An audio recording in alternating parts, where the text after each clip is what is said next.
Yo minasan, chapter 122 Kaiju nomor 8 telah rilis, di mana kita akan diperlihatkan bagaimana wujud Kafka yang sekarang mampu mengungguli Dai Kaiju.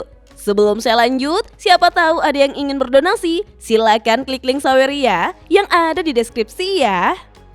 Tertulis pada panel awal, dia memperlihatkan kekuatan yang melebihi perkiraan, di mana Kafka dalam wujud barunya meninju Dai Kaiju hingga terlempar sangat jauh. Perlahan, Dai Kaiju mulai berdiri kembali.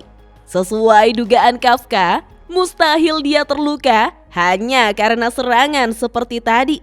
Setelah mendapatkan kekuatan dan pengetahuan milik Kaiju nomor 9, monster yang ada sejak era Meireki ini telah menjadi jauh lebih kuat dibandingkan saat 400 tahun yang lalu.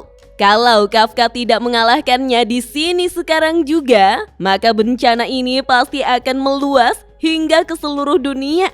Kafka pun menguatkan tekadnya dan mengatakan, kalau begitu, ayo kita mulai.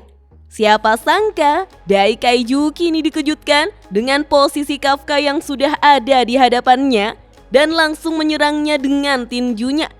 Dai Kaiju lantas terkejut oleh serangan yang mengenainya, kemudian dihantam lagi oleh Kafka, dan kini terlempar jauh ke atas langit, serta menghancurkan bangunan di sekitarnya.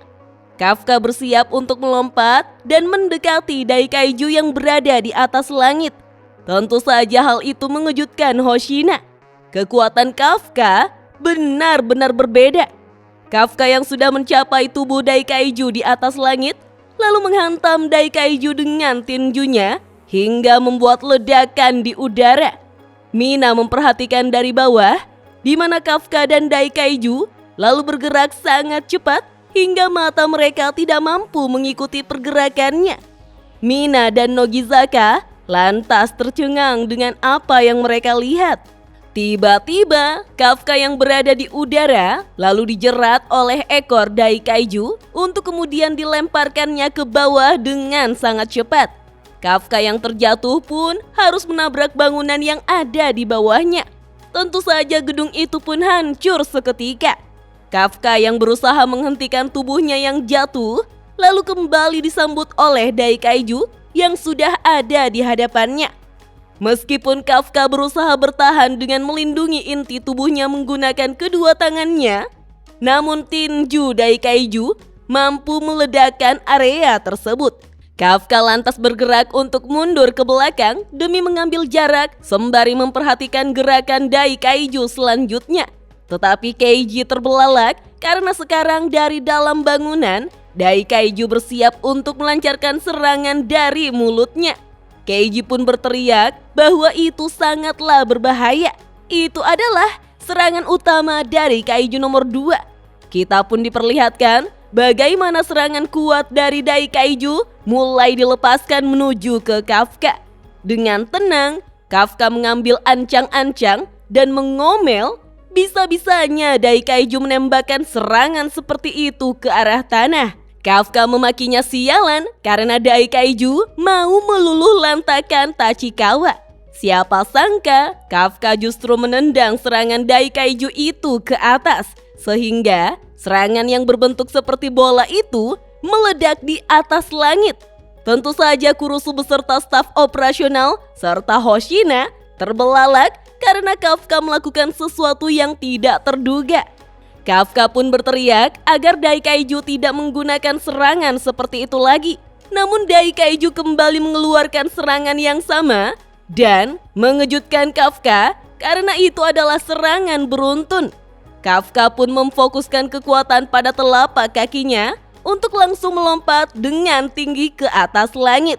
Kafka dengan sengaja memancingnya ke atas agar wilayah Tachikawa bisa selamat. Sesuai prediksi, Dai Kaiju juga menembakkan seluruh serangannya itu pada Kafka yang melayang di langit. Kafka pun berusaha menghindari semua serangannya itu, namun serangan Dai Kaiju bisa menukik untuk mengejar Kafka. Membuat Kafka terkejut karena serangannya itu bisa berbelok. Dan ledakan besar secara beruntun pun terjadi di langit. Nogizaka dan Kurusu terkejut karena semua serangan berhasil dihalangi. Namun, tidak ada yang menduga jika ledakan besar sudah ada di hadapan Kafka. Kali ini, Kafka sudah tidak bisa lagi menghindarinya, sehingga Kafka memakinya, "Sialan!"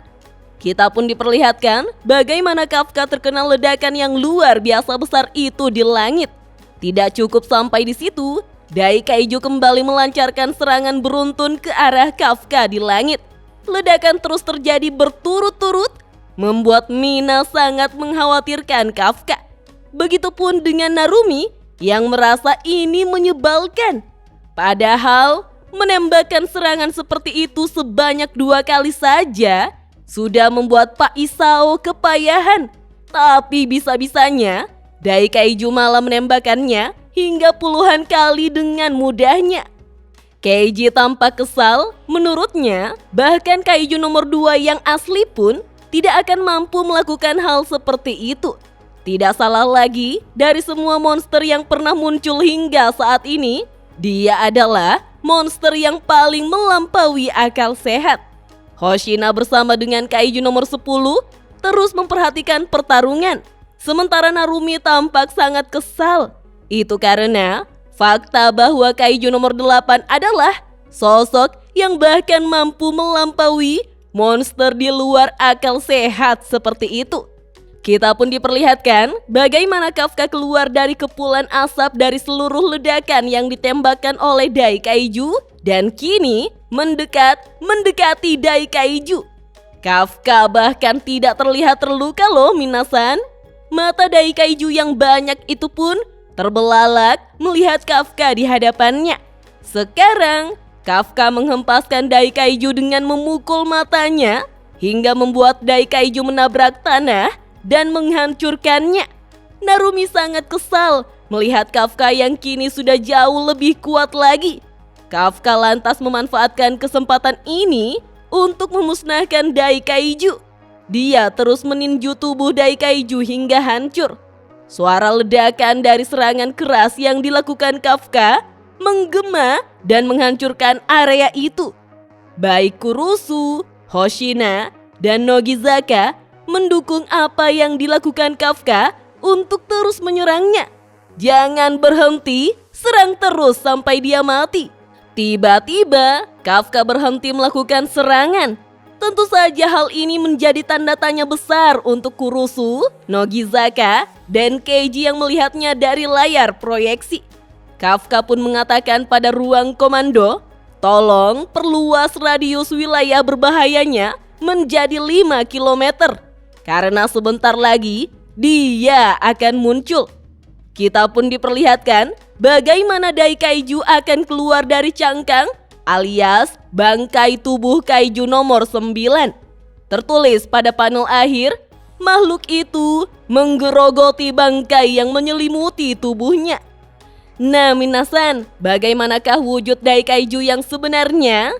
Apakah setelah keluar dari tubuh kaiju nomor 9, maka Daikaiju akan semakin kuat lagi? Apakah Kafka mampu mengatasinya? Penasaran kan? Sayangnya pekan depan kaiju nomor 8 libur. Yah, akan terbit tanggal 13 Maret nanti. Oke deh minasan, sampai di sini dulu ya. Kita lanjut ngobrol yuk di kolom komentar. Dah.